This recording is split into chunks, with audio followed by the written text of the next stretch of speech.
ბათუმში დღეს სამთავრობო პროგრამის აწარმოის საქართველოში პრეზენტაცია გაიმართა. შეხვედრაზე დეტალურად განიხილეს პროგრამის კონკრეტული მიმართულებები, რომელსაც მთავრობა მეწარმეებს ახალი საწარმოების შექმნისა და ადგილობრივი პროდუქციის წარმოებისთვის თავაზობს. პროგრამის თანახმად ბიზნესმენს, რომელიც დაინტერესებულია საწარმოს ამოქმედებით, საშუალება ეძლევა მონაწილეობა მიიღოს პროგრამაში და ისარგებლოს შეღავათიანის საკრედიტო პირობებით.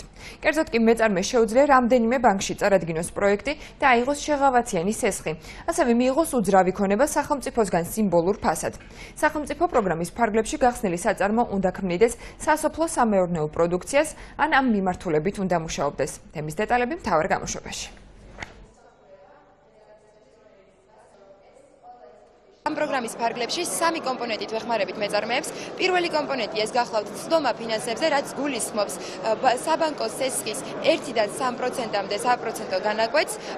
მეორე კომპონენტი ეს არის ცდომა უძრავ ქონებაზე, რაც გულისხმობს მეწარმისათვის ერთხელ-არად ქონების გადაცემა და მესამე უმნიშვნელოვანესი ეს გახლავთ პროფესიონალური საკონსულტაციო მომსახურება.